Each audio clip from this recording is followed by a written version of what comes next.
نحمده ونصلي على رسوله الكريم اما بعد۔ معزز ناظرین، یہ رمضان المبارک کا عظمتوں والا برکتوں والا مہینہ چل رہا ہے اور بڑی تیز رفتاری کے ساتھ ہمارے درمیان سے الوداع کہہ رہا ہے۔ اس کا پہلا عشرہ رحمتوں کا گزر گیا، یہ مغفرت کا اواخر کا وقت ہے، آخری وقت ہے۔ ابھی آج کل میں یہ مغفرت کا بھی عشرہ ہمارے ہاتھوں سے گزر جائے گا۔ اس کے بعد آتا ہے آگ سے خلاصی کا عشرہ۔ حضرت سلمان فارسی رضی اللہ عنہ فرماتے ہیں کہ اللہ کے نبی صلی اللہ علیہ وسلم نے فرمایا رمضان کے 3 عشرے ہیں، پہلا عشرہ رحمت کا، دوسرا عشرہ مغفرت کا، تیسرا عشرہ آگ سے خلاصی کا۔ اور یہ جو عشرہ ہے، تیسرا عشرہ، بڑی برکتوں والا، رحمتوں والا، فضیلتوں والا اور بہت برکتوں کا یہ حامل والا عشرہ ہے۔ اللہ کے نبی صلی اللہ علیہ وسلم اس عشرے میں کثرت سے عبادت کرتے تھے، بہت زیادہ نمازیں پڑھتے تھے۔ حضرت عائشہ رضی اللہ عنہ فرماتی ہیں کہ اللہ کے نبی صلی اللہ علیہ وسلم کی نمازیں اور عبادتیں اس عشرے میں بہت زیادہ ہو جاتی تھیں۔ آپ صلی اللہ علیہ وسلم کبھی رکوع میں ہوتے تھے، کبھی قیام میں ہوتے تھے، کبھی سجود میں ہوتے تھے اور ہمیشہ اللہ کو مناتے رہتے تھے۔ تو یہ نبی صلی اللہ علیہ وسلم کا معمول تھا، اور نبی صلی اللہ علیہ وسلم اپنے ساتھ گھر والوں کو بھی جگایا کرتے تھے کہ آخری عشرے میں عبادت کرو، اللہ کو مناؤ، اللہ کو راضی کرو۔ اس عشرے میں 2 عبادتیں ہیں جو بہت مقبول عبادتیں ہیں۔ ایک اعتکاف جیسی عظمت والی عبادت جس کو نبی صلی اللہ علیہ وسلم نے فرمایا من اعتکف اعتکافا ایمانا واحتسابا غفر له ما تقدم، جس نے ایمان اور ثواب کی یقین کے ساتھ میں اعتکاف کیا تو اس کے پچھلے تمام گناہ معاف کر دیے جائیں گے۔ یہ نبی صلی اللہ علیہ وسلم کا فرمان ہے۔ اعتکاف کہتے ہیں کسی جگہ میں رکنے کو، اعتکاف کہتے ہیں عربی میں اعتکافہ کے معنی ہیں لوگوں سے دور ہو جانا، چھٹ جانا، ایک جگہ کو اپنی جائے پناہ بنا لینا۔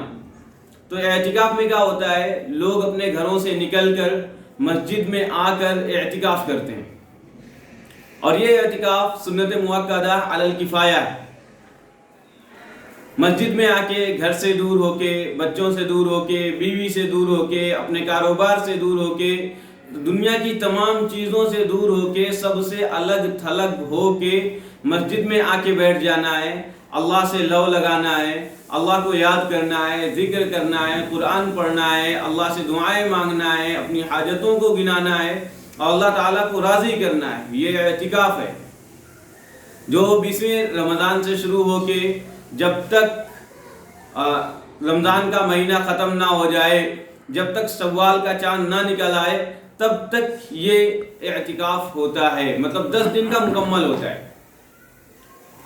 اللہ کے نبی صلی اللہ علیہ وسلم برابر اعتکاف فرمایا کرتے تھے، اور ایک مرتبہ آپ صلی اللہ علیہ وسلم کا اعتکاف نہیں ہو پایا تو آپ صلی اللہ علیہ وسلم نے شوال کے مہینے میں 20 دن کا اعتکاف کیا۔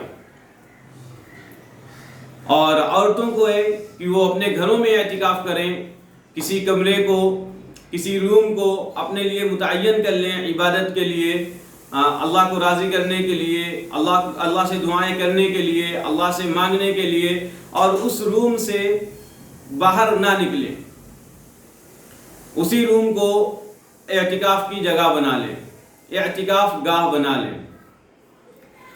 اللہ کے نبی صلی اللہ علیہ وسلم نے معتکف کی فضیلت کے بارے میں فرمایا، معتکف جو اعتکاف کرنے والا ہے، کہ اللہ تبارک و تعالی اعتکاف کرنے والے سے 3 خندق جہنم کو دور کر دیتا ہے۔ ایک خندق زمین سے آسمان کی برابری کا فاصلہ ہے، یعنی اللہ تبارک و تعالی اعتکاف کرنے والوں سے جہنم کو بالکل دور کر دیتے ہیں۔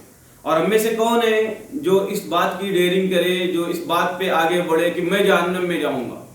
ہر شخص جہنم سے ڈرتا ہے، تو یہ اللہ تبارک و تعالیٰ نے جو رمضان المبارک کا مبارک مہینہ دیا ہے اور یہ جو عشرے دیے ہیں یہ گنہگاروں کے لیے، مجرموں کے لیے اللہ تبارک و تعالیٰ کی طرف سے عطایا ہیں، گفٹس ہیں، انعامات ہیں، اللہ کا احسان ہے کہ ان میں ہم عبادت کر کے اللہ کو راضی کر لیں، اللہ کو منا لیں۔ ابھی چونکہ ایسا وقت چل رہا ہے، ایسی سچویشن چل رہی ہے کہ بیماری کا دور ہے، وبا کا دور ہے، آفتوں کا دور ہے، مصیبتوں کا دور ہے، اور حکومت کی طرف سے، علماء کی طرف سے، مفتیان کرام کی طرف سے یہ بار بار کہا جاتا ہے کہ سوشل ڈسٹینس کا پالن کریں، ایک دوسرے سے دوری بنائے رکھیں، کیونکہ یہ جو بیماری ہے یہ ایک دوسروں سے بڑھتی ہے، ایک دوسروں سے چپکتی ہے اور ایک دوسروں کے ساتھ مل جل کر رہنے سے لگتی ہے، تو اس لیے تھوڑی سی دوری بنا کے رکھیں۔ پہلے کیا ہوتا تھا، مسجدوں میں کثرت سے لوگ آتے تھے اور اعتکاف کے لیے لوگ جمع ہوتے تھے، لیکن ابھی صورتحال الگ ہے، اس لیے مسجد میں ایک یا دو لوگ دوری بنا کر اعتکاف کریں، کیونکہ یہ سنت مؤکدہ علی الکفایہ ہے۔ اگر محلے سے ایک بھی شخص اعتکاف کے لیے بیٹھ جائے گا تو سب کی طرف سے سنت کا حق ادا ہو جائے گا۔ اگر کوئی نہیں بیٹھے گا تو سب کے سب مجرم ہوں گے، سب کے سب گنہگار ہوں گے، سب کے سب سنت مؤکدہ کو ترک کرنے والے ہوں گے۔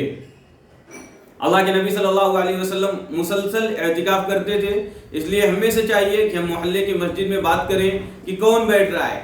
اگر کوئی ایک شخص بیٹھ رہا ہے تو ہمیں دور ہو جانا چاہیے اور اسے بیٹھنے دینا چاہیے۔ یہ وبا کے دن ہیں اور ان وباؤں کے دن میں، مصیبتوں کے دن میں ڈرنے کی، گھبرانے کی ضرورت نہیں ہے۔ ایک شاعر نے کیا خوب کہا ہے، مانتا ہوں وبا کے دن ہے، مانتا ہوں وبا کے دن ہے، مگر یہ دن بھی خدا کے دن ہے، مگر یہ دن بھی خدا کے دن ہے، دلوں سے مایوسیاں نکالو، دلوں سے مایوسیاں نکالو، ذرا سے آگے شفا کے دن ہے، ذرا سا آگے شفا کے دن ہے، ندا کے دن ہے، صدا کے دن ہے، ندا کے دن ہے، صدا کے دن ہے، یہ پہلا موقع نہیں زمین پر، عزیزوں یہ تو دعا کے دن ہے، عزیزوں یہ تو دعا کے دن ہے، گزر گئی عمر غفلتوں میں، یہی تو رب سے وفا کے دن ہے۔ تو شاعر اس میں کہہ رہا ہے کہ یہ جو وبا کے دن ہے، مصیبتوں کے دن ہیں، غفلتوں کے دن ہیں، تو اس میں گھبرانے کی ضرورت نہیں ہے۔ یہ وقت ہمیں ملا ہے کہ ہم اللہ کو منائیں، اللہ کو راضی کریں اور اپنے دلوں سے مایوسیاں نکال دیں۔ اور اللہ کے نبی صلی اللہ علیہ وسلم اس اخیر عشرے میں فرمایا کرتے تھے، لوگوں کو توجہ دلایا کرتے تھے کہ اس اخیر عشرے میں ایک رات ہے جو بڑی برکت والی، رحمت والی، عظمت والی رات ہے، کہ خود اللہ تبارک و تعالیٰ اس رات کی فضیلت میں ایک پوری سورہ اتارتے ہیں اور فرماتے ہیں اِنَّا أَنزَلْنَاهُ فِي لَيْلَةِ الْقَدْرِ وَمَا أَدْرَاكَ مَا لَيْلَةُ الْقَدْرِ لَيْلَةُ الْقَدْرِ خَيْرٌ مِّنْ أَلْفِ شَهْرٍ۔ ایک مرتبہ نبی صلی اللہ علیہ وسلم اپنے صحابہ کے درمیان بیٹھے ہوئے تھے اور فرما رہے تھے کہ بنی اسرائیل کے 4 انبیاء ایسے ہیں کہ انہوں نے اپنی 80 سال کی زندگی اللہ کے راستے میں نکال دی۔ صحابہ نے فرمایا اے اللہ کے نبی صلی اللہ علیہ وسلم، ہماری عمریں تو 80 سال کی نہیں ہوتی، ہم ان کی عبادت میں کیسے کمپیئر کریں گے، ان کا مقابلہ ہم کیسے کریں گے؟ تو اللہ تعالیٰ نے یہ پوری سورہ اتار دی کہ ایک رات میں تم لوگوں کو دیتا ہوں جو ہزاروں مہینوں سے بہتر ہے۔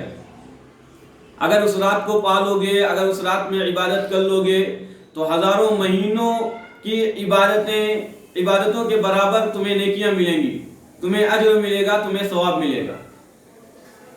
اللہ کے نبی صلی اللہ علیہ وسلم فرماتے ہیں کہ میں ایک مرتبہ تم لوگوں کے سامنے آ رہا تھا تاکہ اس رات کے بارے میں بتاؤں، شب قدر کے بارے میں بتاؤں کہ وہ کس دن ہے اور کون سی رات ہے وہ، لیکن میں نے دیکھا کہ کچھ لوگ جھگڑا کر رہے تھے، کچھ لوگ لڑائی کر رہے تھے، جس کی وجہ سے وہ تعین مجھ سے چھین لی گئی۔ لہذا اب تم لوگ رمضان کے اخیر عشرے کی طاق راتوں میں اس رات کو تلاش کرو۔ طاق راتیں 21ویں کی رات، 23ویں کی رات، 25ویں کی رات، 27ویں کی رات اور 29ویں کی رات، انہی 5 راتوں میں شب قدر کی رات ہے۔ جو یہ 5 راتیں جگے گا اور اس میں عبادت کرے گا تو ضرور سے ضرور اس کو یہ قدر والی رات مل جائے گی، یہ اجر والی رات، یہ ثواب والی رات مل جائے گی۔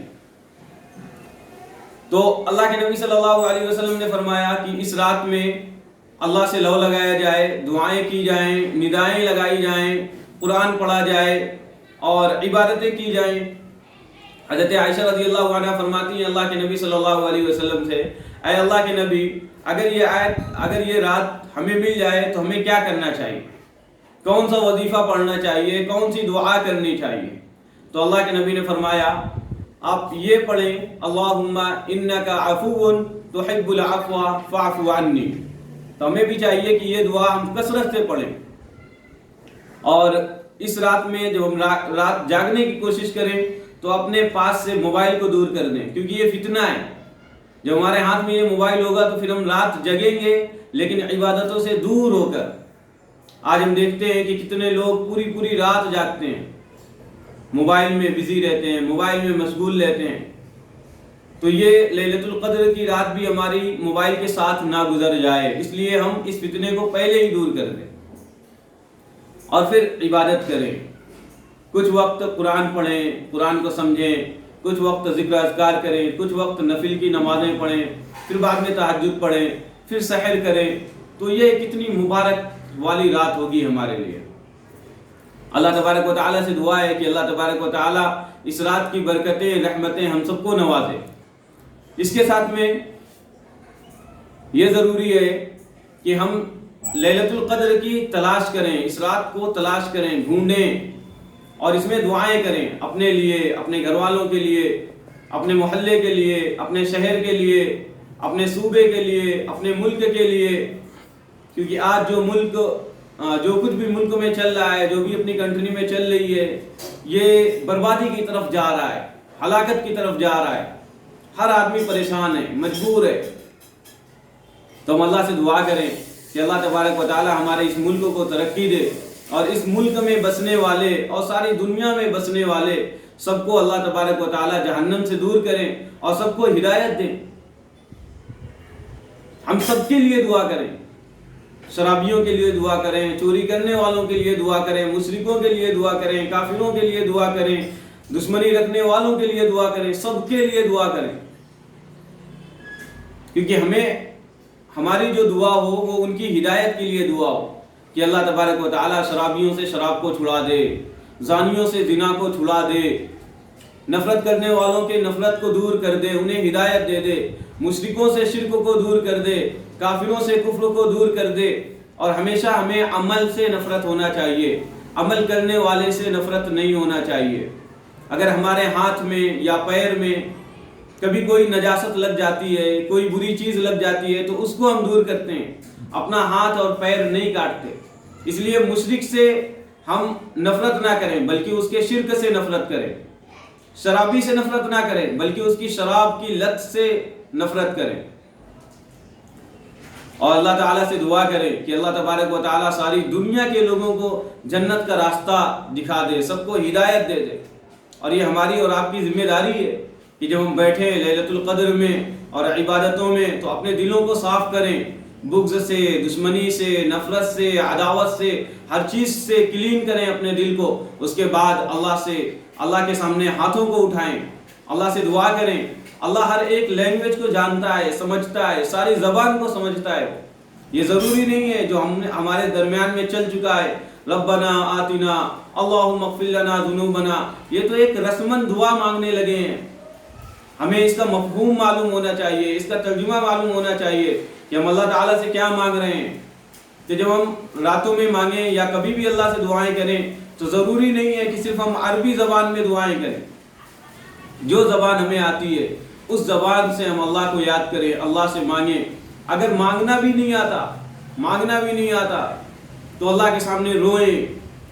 اللہ دلوں کے بھید کو جانتا ہے، ان اللہ علیم بذات الصدور، اللہ دلوں کے بھید کو جانتا ہے۔ ہم اللہ کے سامنے روئیں، اللہ کے سامنے گڑ گڑائیں، اللہ سے مانگیں کہ اللہ تعالی ہم لوگوں کو اس کورونا سے حفاظت کرے، اس بیماری سے دور کرے، اور اس بیماری کو ہمارے ملک سے، ساری دنیا سے فنا کر دے، ختم کر دے، اور سب کی مغفرت کرے۔ اپنے مردوں کے لیے دعائیں کریں، اپنے زندوں کے لیے دعائیں کریں، اپنی اولاد کے لیے دعائیں کریں، اپنے والدین کے لیے دعائیں کریں، اپنے اساتذہ کے لیے دعائیں کریں، ہر ایک کے لیے دعا کریں، اور اس ملک کے اور دوسرے ملک کے حکاموں کے لیے دعا کریں کہ اللہ انہیں ملک سے محبت عطا کریں، وہ ملک کی ترقی کے لیے سوچیں، اور ساری باتیں، سارے الزامات دوسروں پر نہ لگائیں، بلکہ اپنے آپ کو دیکھیں، اپنا جائزہ لیں۔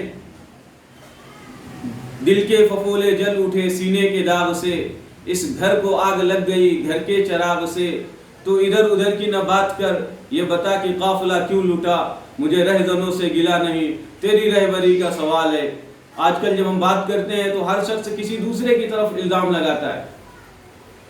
ہمیں اپنے ضمیر کو دیکھنا ہے کہ ہم کیا کر رہے ہیں، ہماری عبادتیں کیسی ہیں، ہم کتنا لوگوں کے لیے دعا کر رہے ہیں۔ تو اس مبارک مہینے میں اللہ سے دعا کریں، اللہ تبارک و تعالی ہم سب کو جنت الفردوس میں اعلیٰ مقام نصیب کرے، اور اس وبا کو ہم سب سے دور کرے۔ اللہم آمین یا رب العالمین۔